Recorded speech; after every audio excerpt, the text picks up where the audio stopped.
I feel pretty comfortable with it. I'm not quite comfortable yet. Okay. I'll try not to be awkward. Okay, welcome back to another episode of this podcast. I am Josh, also known as Jalen Hundo, also known as Hundo. I'm here with... I'm Lindsay, also known as Lockler in the chat. This is my girlfriend of a few months now, and it seems by popular demand that y'all wanted a podcast with who was once my off-camera girlfriend, who is now my own camera girlfriend. So we got a couple questions we're gonna ask each other, and I hope you enjoy the podcast. So, Miss Lockler, if you don't know, Miss Lockler is from Montana, but is now in Missouri. So my first question for her is Montana versus Missouri, the difference between way up there and way down here. I grew up in a really small town in Montana. The population was like 1,000. So going from a really small town to a semi-big town was a little bit of a culture shock. But I would say that Missouri and Montana's like culture and dynamic is pretty similar. Really? So, yeah. So, like, that's, I think, made it a lot easier. And then, also, there's a lot of mountains in Montana that aren't in Missouri. Missouri's flat. Missouri, well, there's some hills here, but... There's hills, they're not mountains. Yeah, but for the most part, you can just see, like, as far as you want to see. Like, when I'm driving back home, there's always a beautiful sun. Not always, but most of the time, there's a beautiful sunset you can see all the way around. That is one thing that I think is kind of crazy because they call Montana, like, the big sky.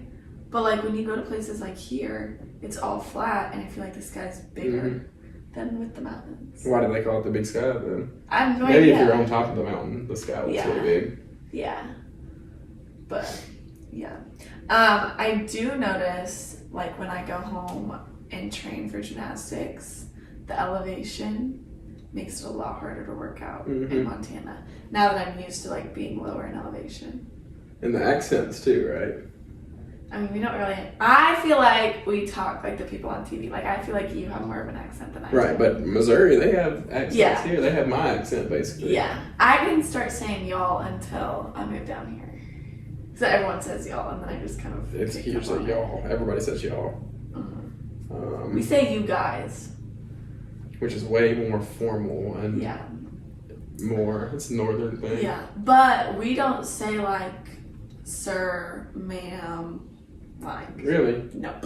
And also, you don't, like, when you're talking to your friends' parents, like, you don't say, like, Miss London or What? Mister, yeah. Really? You just say their first name? Yeah. So, at what age were you when you started just calling your parents by their first name? I don't call my parents by their first name. I call my parents mom and dad. But, like, when I would meet, like, friends' parents. You wouldn't say Mr. No. You never said, like, Mr. friend's name's mom? No. Like, so, say like, your friend is like Charlie, right. for example. Like, I just always called her mom Kelly, and then I always called her stepdad Jason. You never even called her Mrs. Charlie's mom? No. What? But also, I mean, Kelly was my gymnastics coach. When I was real young, if I didn't know my friend's parents' name, it was like Mr. Tyner's dad, Mrs. Tyner's mom. No. No. Really? Like, you would get looked at weird. And even if I said, like, Mr., like, if I called your dad Mr., your dad's name, that'd be weird. Like, if you said, because my last name's Lockler, so my dad's last name's Lockler. If you said Mr. Lockler, you'd say, no, that's my father. I mean, that's kind of normal for around here. And then if you called my mom Miss Lockler, she'd be like, no, that's my mother-in-law. I'm Jody. Interesting. It's like a respect thing around here. Like, I'm 25 and there's still a bunch of people I wouldn't really just say, like, without putting the Mr. in front of it or the Mrs. in front of it. I make my students call me ma'am. Like, yeah, if I'm getting on to a kid and they're like, But growing up, did you say yes, ma'am, yes, sir? No. You didn't. No. Does anybody, any of your friends, none of them? No. That's why you do that, huh? Yeah. This is one of my pet peeves. You know, there's lots of things I like about my girlfriend. There's a couple things that kind of get under my skin. Is when if she doesn't hear me, she goes, huh? Ooh, and it's just like I have to. Because growing up for me, if I would have done that to my mom, probably wouldn't have been as bad. But if my dad would have heard me say that, he'd say, "Bust your mouth, say sir," and then I'd say, "Sir," or I'd say, "Ma'am." You know, if I didn't hear, and there wasn't a what or a huh or anything in my household. There was ma'am and sir. Like if I didn't hear them, so it's very, very strange. And I asked her not long ago. I was like, "Your parents never took that like as disrespect or anything?" And she said, "No." Like it's just I never noticed how like rude it sounds until I rewatched one of our streams and I said it in the stream and I was like, oh my gosh, I sound like. And like when I do it back to you, you startle. You're like, yeah. Like, yeah. And sometimes I say it too, and I definitely heard what you said. I just like. Yeah. I don't know. It's kind of a habit. I'm trying to break it though. I'm trying to break it. It's bad. It's long.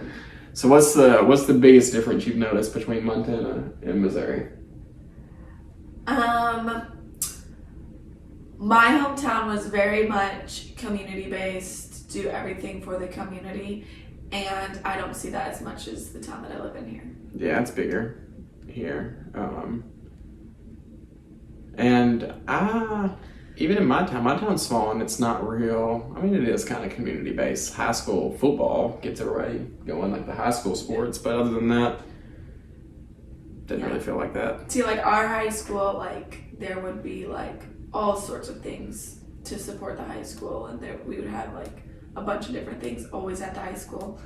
And because there's only one high school though, probably is what it is. Yeah, that's how it is where I'm from too. Like there's only one high school, one public high school here, and like really at my school, like you never hear about like the community. Sometimes, but like it's not as common as it was back home. Okay, so if you've seen some of my recent videos, you know that Lockler is a gymnast, and she's been teaching me some gymnastics, and she doesn't like to tell people this, but she is the only D1 gymnast to ever come out of the whole state of Montana. When I first did it. When she first did it. There's been a couple more. She's the first. She was the first D1 gymnast to come out of Montana. So on a full ride. Okay, so there's some stipulations. She is the first full scholarship gymnast to ever come out of Montana, because they don't have college gymnastics, do they? They don't have college gymnastics in Montana. There's only one college gymnastics in Tennessee. And Fisk University. And now she's down here in Missouri at her senior year, so I wanted to ask her about her gymnastics journey in Montana. And where it all started. Let's start where it all started. Okay. It started, I was obsessed with this TV show. It was called Make It or Break It. And it was about gymnastics. And it was about this group of girls, and they wanted to go to the Olympics. And so me and my sister, I remember it so distinctly, we would set up for this TV show to be recorded on the DVR. Back when we had to watch live TV. And so every night, like when that would come out, my sister and I would sit on these yoga balls and watch this. Well, I started trying to do the gymnastics that they were doing in the show, like off the yoga balls and stuff. So then my parents got us a trampoline. I started teaching myself, I started teaching myself gymnastics on the trampoline. And then my mom's mom, so my grandma, talked to my parents and was like, you really need to get her into a gymnastics class or a camp or whatever, because she's going to hurt herself. So I had no fear. I literally had no fear. And then my parents signed me up for a gymnastics camp, and I loved it. I absolutely loved it. And they wanted to, it's called a skill eval, and that's where they pull you out and they just see what you can do all the skills.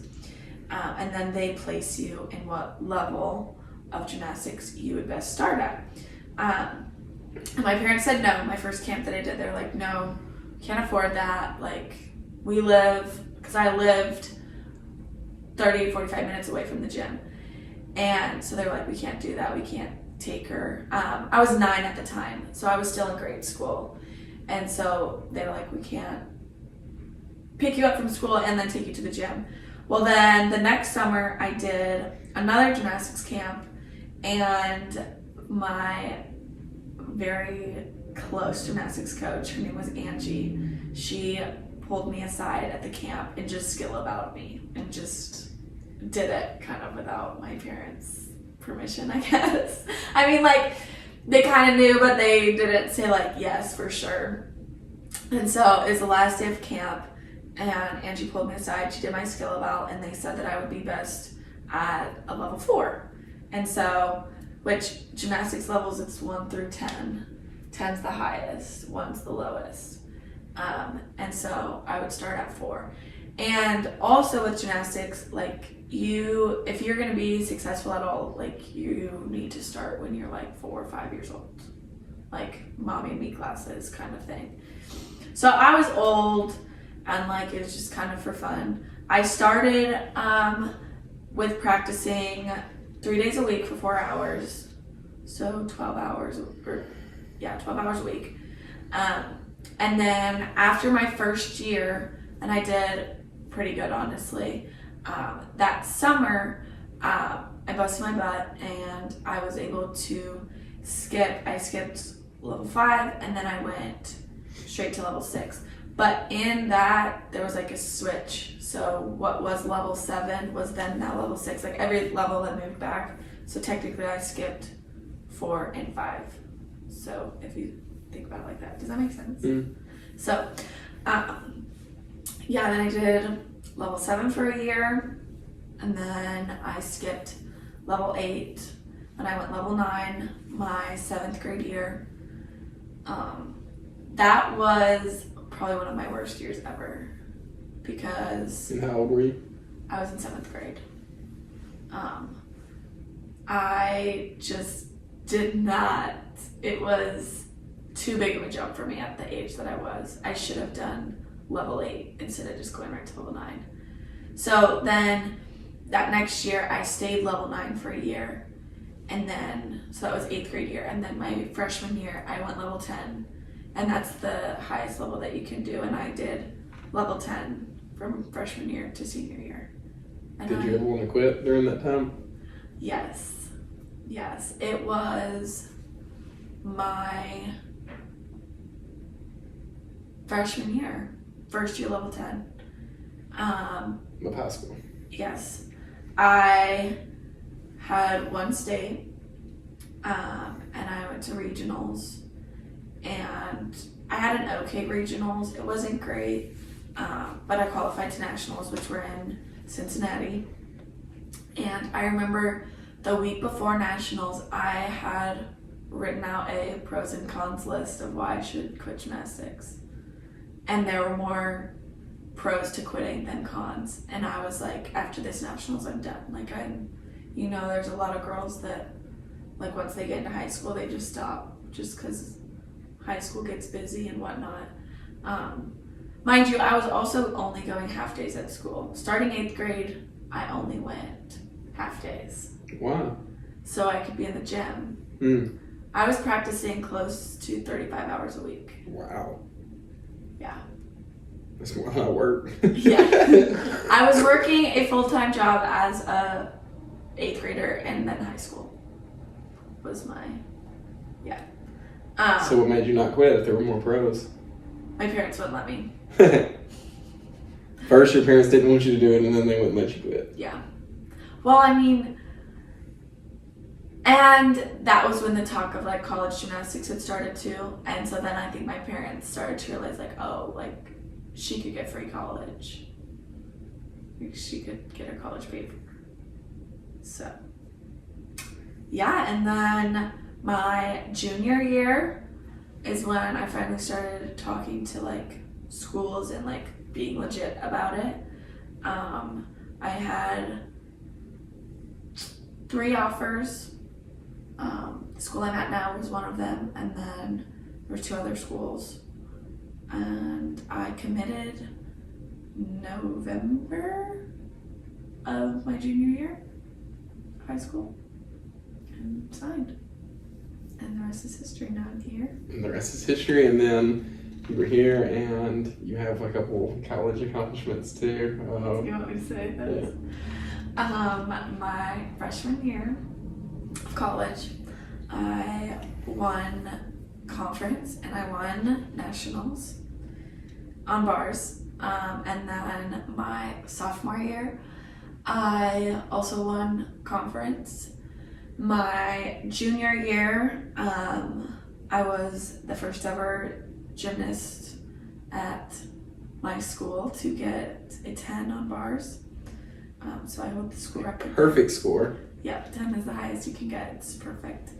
Unfortunately, during my junior year, I tore my Achilles, so I was out. I did one more full meet after I got my 10, and then the meet after the full meet, I tore it on floor. And then this season, I haven't really been able to do anything because I've been struggling with some back issues. That's all my accomplishments. And now we're here, and her next phase of her life is you are an education major, close to graduation. And what was your inspiration to become a teacher? I love kids. I love kids. I started coaching gymnastics when I was really young, so that kind of, got me into the like education field, I guess, as like being a coach. And I just fell in love with that feeling when like they get it and it's like a light bulb goes off. I like seeing their little brains like click. So you've known for a while. Yeah. I knew my mom showed me this funny little letter that I had like written to myself when I was younger. I think it was like 6th grade. And I was like, what do you want to be when you grow up? And I said on there, a 2nd grade teacher. Interesting. Yeah. I've known since I was little. And I love it. Like, I wouldn't change it for the world. I don't think I could do it. Even the kids in my streams. It's hard for me. My dad and my mom always tell me you'd be a great teacher. You're so good with kids. You're a great teacher. But I don't like it all the time. My own kid would probably be a little different, I think. But other people's kids, too stressful for me. Yeah. Wait, what was your childhood dream job? My childhood dream job, when I was real young, it was to be a professional athlete. I think it was either football or baseball. I wanted to, like almost every little kid's dream. There was to go to the Olympics. There was one point, me and my family went to Disney World, and there was this like genie or guru type of, I don't know, there was this thing in the park. I was real young. I was probably I think I was 5 or 6. I barely remember my parents tell me more. Asked me what I wanted to be when I grow up. What was my dream job? And I said I wanted to play video games when I grow up. So for a little while, there was a phase that I wanted to be like a video game developer, or like I wanted to do something with video games. I guess, I don't know, I tried being a gaming streamer, so I was doing that for a little bit. I was playing video games for money, not much money, but for money. Professional athlete, there was a phase when I was in middle school, I wanted to fly helicopters. I wanted to fly helicopters for the Coast Guard. That's what I wanted to do. And then that faded. And in high school,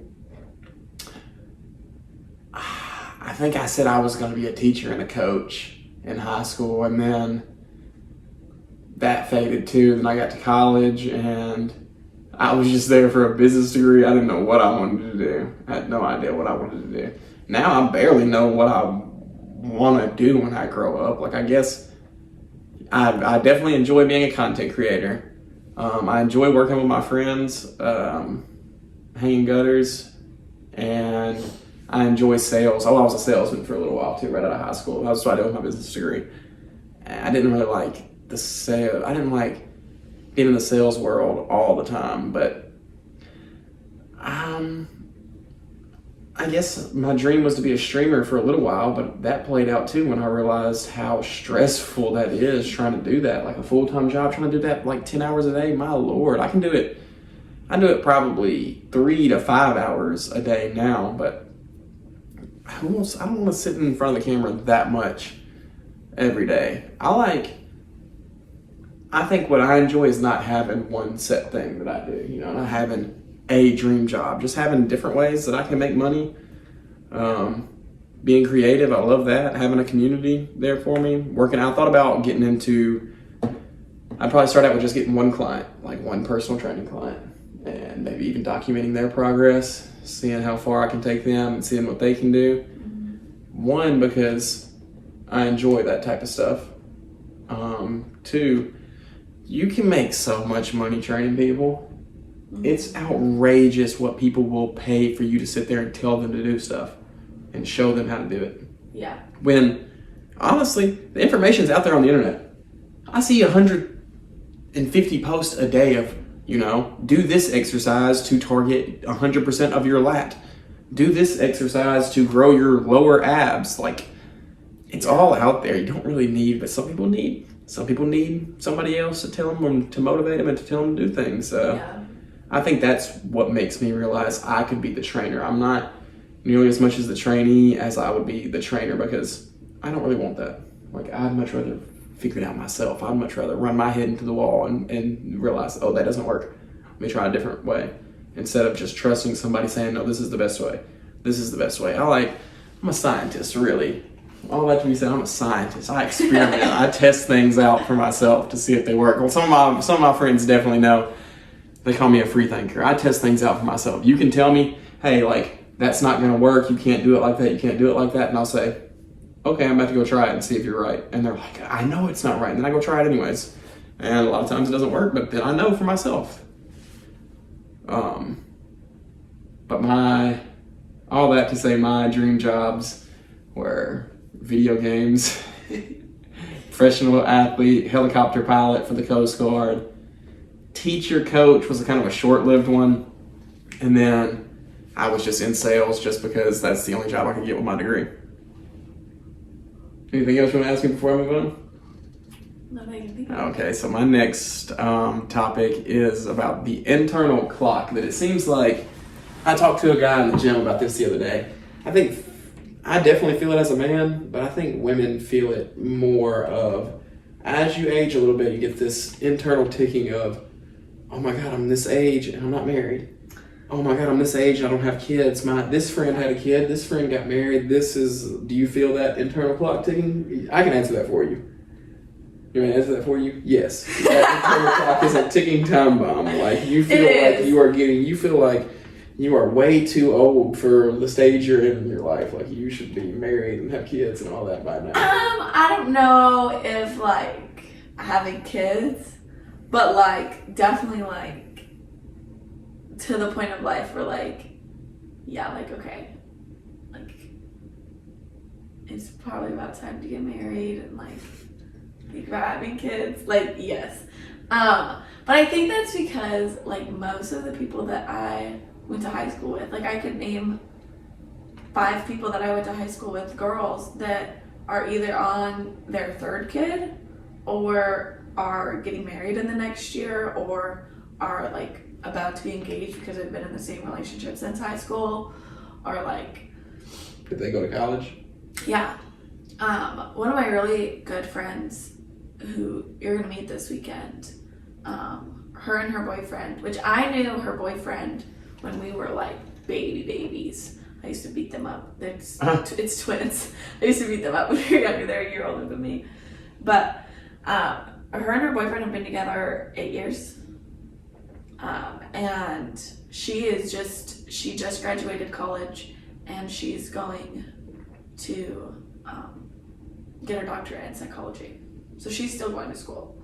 And I wouldn't be surprised if they get engaged in the next year and a half. So yes, I do feel kind of that pressure to like do that, but also I want to be sure. Like I don't want to be like.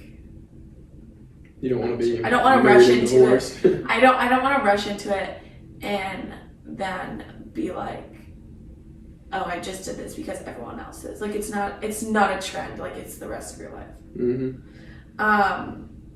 So yeah, I do want babies though. I think that's just like a female thing, wanting the babies, because like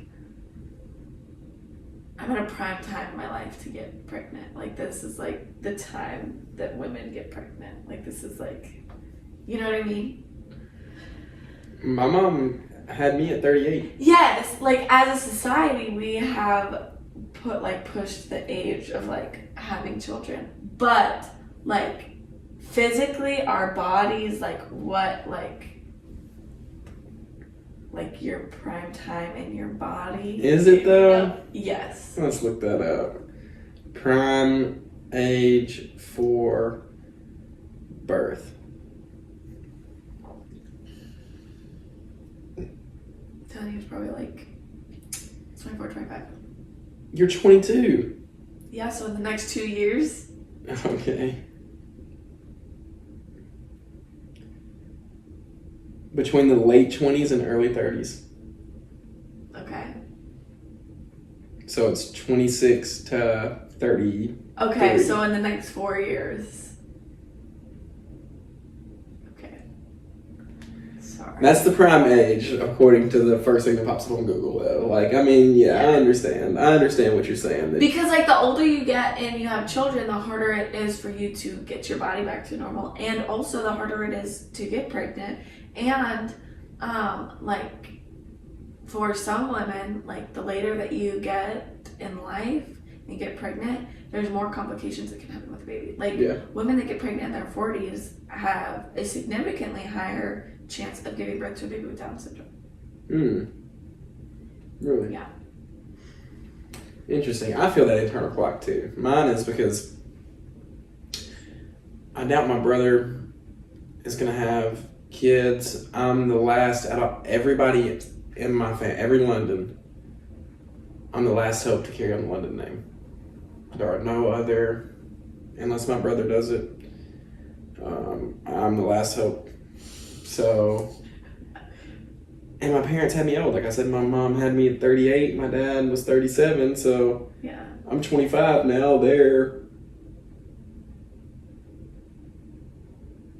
Let's do some math. 38. I'm sure they want to be around for their grandbaby. 38 plus 25. They're 63. So if I had a baby right now, in reality, they might live to see that baby turn 20. That means it would be 83. Might maybe let me see them to be 30, like if you make it to the 90s. But that's not super common, you know.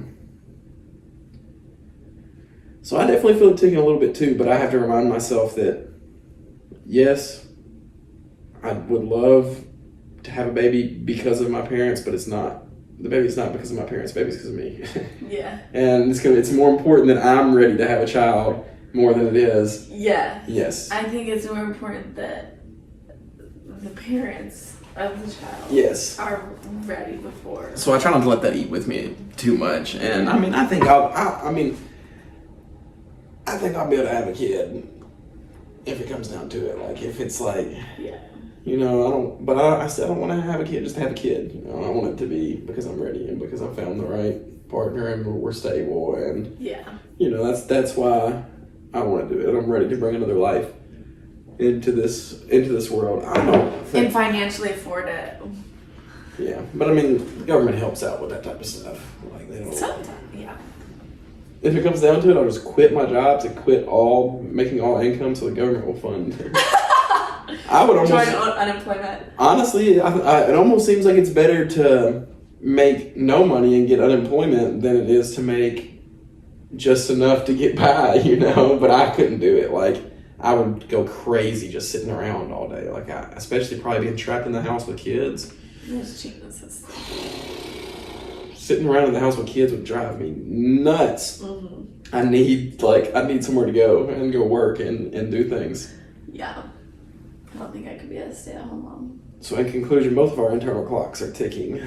Yeah. And external clocks too. Like we won't have forever. Nope. When do you predict, chat, when do you predict that me and Lockler have kids? Let's start with get married. Oh, yeah. Get married, and then your second answer can be when we would have kids. Okay. Predictions. Put your predictions in the comments. And my last topic for Miss Lockler is affirmations and her mental health and how that has developed over time.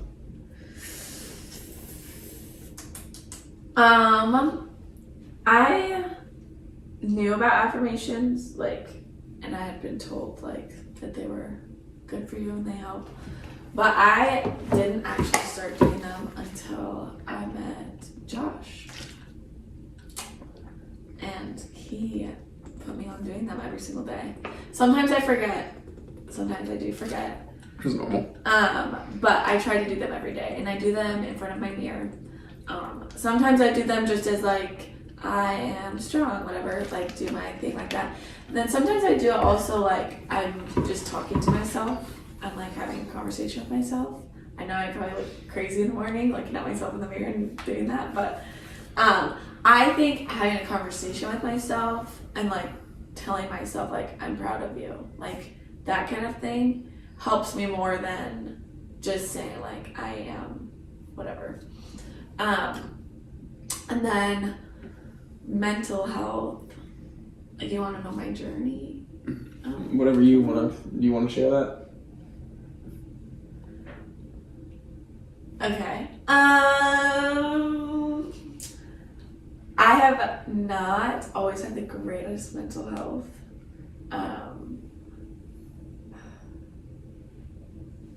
You don't have to share anything that you're not comfortable. Yeah, I just didn't always have the greatest mental health. But I do feel like I've grown a lot this past year. And I started going to therapy more consistently. I haven't gone in a while, which I probably should go. But I think a testament to show how much I've grown in the past year is I have not been able to do gymnastics in a while. And in years past, this would have broke me. This would have really done a number to me. But I haven't let it get like that. I've been trying to stay positive and just know not everything is in my control. And I am just trusting the process. And everything happens for a reason. Yeah, everything does happen for a reason. And also getting into my teaching and stuff also helps me find more of a purpose than gymnastics, because I think growing up all I knew was gymnastics. Gymnastics was my life. I mean, I was barely going to school. I was in the gym more than any other place. And so that's definitely part of life is identity loss. Yeah. I've dealt with it a few times now of when there's things that you're so used to doing, you do them all the time, and then they're gone. They end, especially with high school sports, especially with sports and games and the routine you're in, school, it ends. Oh yeah. And then you're left with what now? Yeah, I know a lot of people that have done all 4 years of college athletics, and then they graduate and they're I have no idea what to do with my life. And they went to school for something that they're not really passionate about, but just got them through because they were an athlete. So they didn't have time to do what they actually cared about. So they just did what they think might make them good money, and it's easy to get through school while being an athlete. And I think that's something that I chose not to do. I definitely chose to go to school for something not based off the money, because teachers do not make great money, but based on something that I'm truly passionate about. And no matter how hard it was going to be a student athlete and be a student teaching, I didn't care, because I knew after the gymnastics is going to end. but the teaching and my life after gymnastics is more important. That's the end of my questions and my segment. I hope you enjoyed so far. Now Lockler has some questions and topics she wants to ask. Well, I know, like, reading the chat and always being in the chat, like, y'all asked a lot about our relationship. So, we're going to talk about how we met. Tell us about how we met. Okay, so how we met was, it was a dark night in the club. I'm dancing, having a good time, and I see this girl staring at me from afar, and I'm kind of nervous about it. And then she walks up to me, and she just grabs me and starts making out with me. And she says, "You're coming back with me." And the next thing I know, I'm at her place, and she's got me tied up and doing what I'm just kidding. Is this for your other girlfriend? Is this the story about your other girlfriend? No. I made all that up. Okay, I made all that up. Not true. I made all that up. We met in a very, I guess, new generational type of way. If you're above the age of 30, you're gonna have no idea. Well, I don't know. You might. This is a very Gen Z type of way to meet. We met on a dating app. Yeah, we did. We met on a dating app. Where I'm from,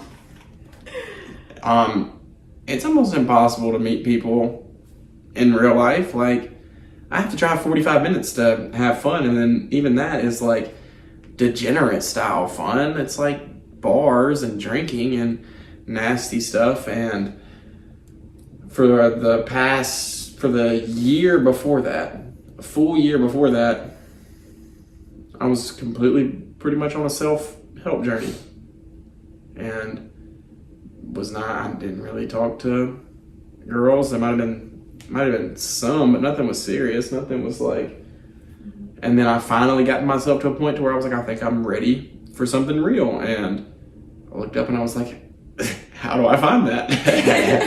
How do I find that? So I ended up getting back on dating apps, and Lindsay popped up, and we matched. I messaged her. He matched with me first. I messaged her with W Riz. We hung out for the first time and hit it off well, and that was November. Yeah, November 31st. Well, we met for the first time November 31st. Yeah, November 31st. Is there 31 days in November? The last day of November. Yeah. And I mean, yeah. What else can I say? Now that's November, December, January, February. Oh, it's only been 3 months. It's the beginning of March. December, January, February. So we've only been dating for like a month and a half. No. You asked me to be your girlfriend January 4th. So almost 2 months. Almost 2 months.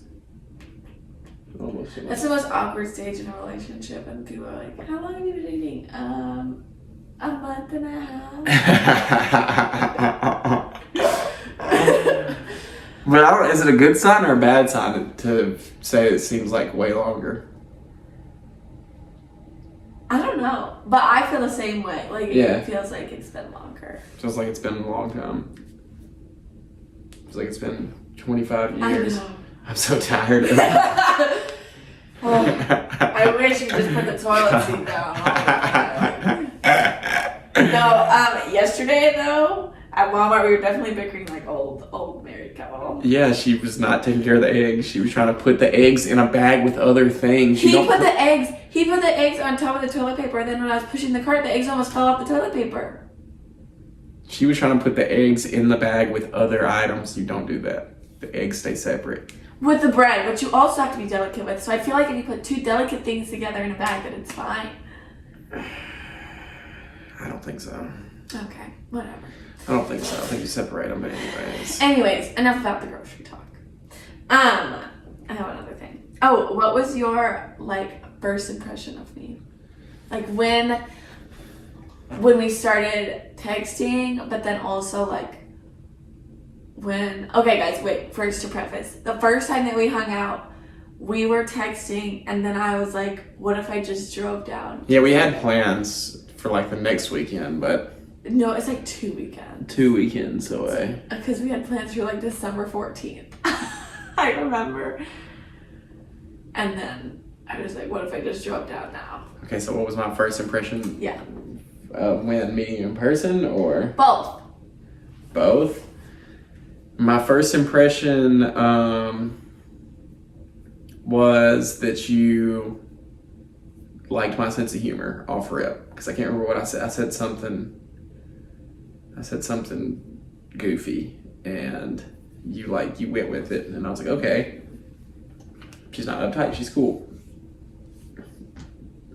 My next impression was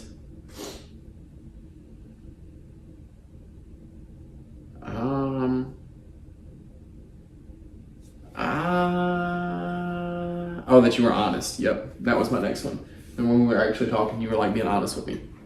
That was my, and that was basically enough for me.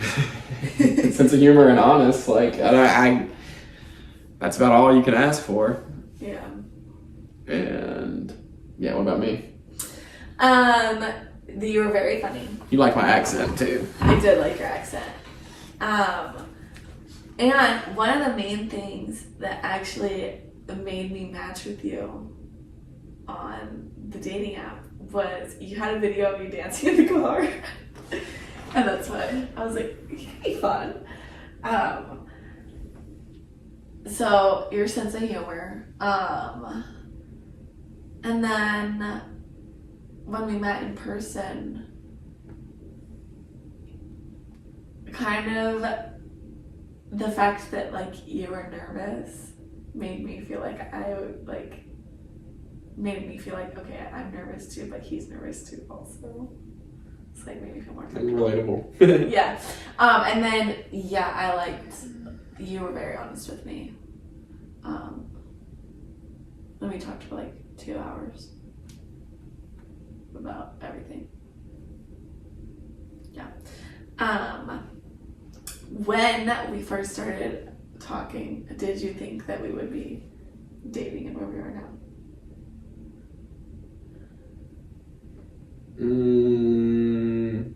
I don't know. I hoped so. I hope I'd find something real.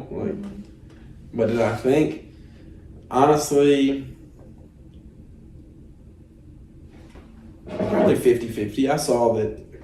I think that it could have happened, but I also could see that it could go wrong. Because you never know. Like, starting a new relationship, starting to talk to somebody, you never know. You never know. Especially with you being 2 hours away. Like, all it takes is you just stop responding to me and then I'll never see you again. We never run into each other ever out. We never see each other ever. Yeah. So, what about you? I would say same, 50-50. I hoped. It's like I wanted something real also. But I'm sorry, but men nowadays are not really. It's like nowadays, you knew what it was in the 90s and 80s and 70s. Well, I can imagine. My parents were high school sweethearts. So there's plenty of high school sweethearts out these days. Yes, but not as many. And you hear more about people getting divorced when I was little, it was like, oh my gosh, people are getting divorced. And guys in college I think that's emotionally intelligent. That's always been though, I think. Okay, well, they're not emotionally intelligent. And they're not ready for I would say the majority of people in the world are not. Yeah, okay. They just do things. See? So yeah. Yeah. You know what I mean? Just the nowadays. So the nowadays phrase. Okay, sorry. Not nowadays. Just men in general. All the time. From the start of Earth. I think it's just you gotta go through a bunch of wrong to find right. Just how it is. You gotta, because it wouldn't make it worth it, if you just found it right off the rip. I guess high school sweethearts is worth it, but I can't even really picture that. That was my parents and like my friends that I was telling you about. Mm-hmm. No, I mean I've got friends that were that too. Mm-hmm. Some of them made it, some of them didn't. Yeah. What's the other questions you had for me? I think that was it. That was it? Yeah. Well, I hope you enjoyed the podcast. I'm Josh. My message is mental health and physical health directly aligned. Thank you for Lockler for doing this podcast. Hope you enjoyed the on-camera girlfriend podcast. There will be more. Thanks for being here. See y'all later.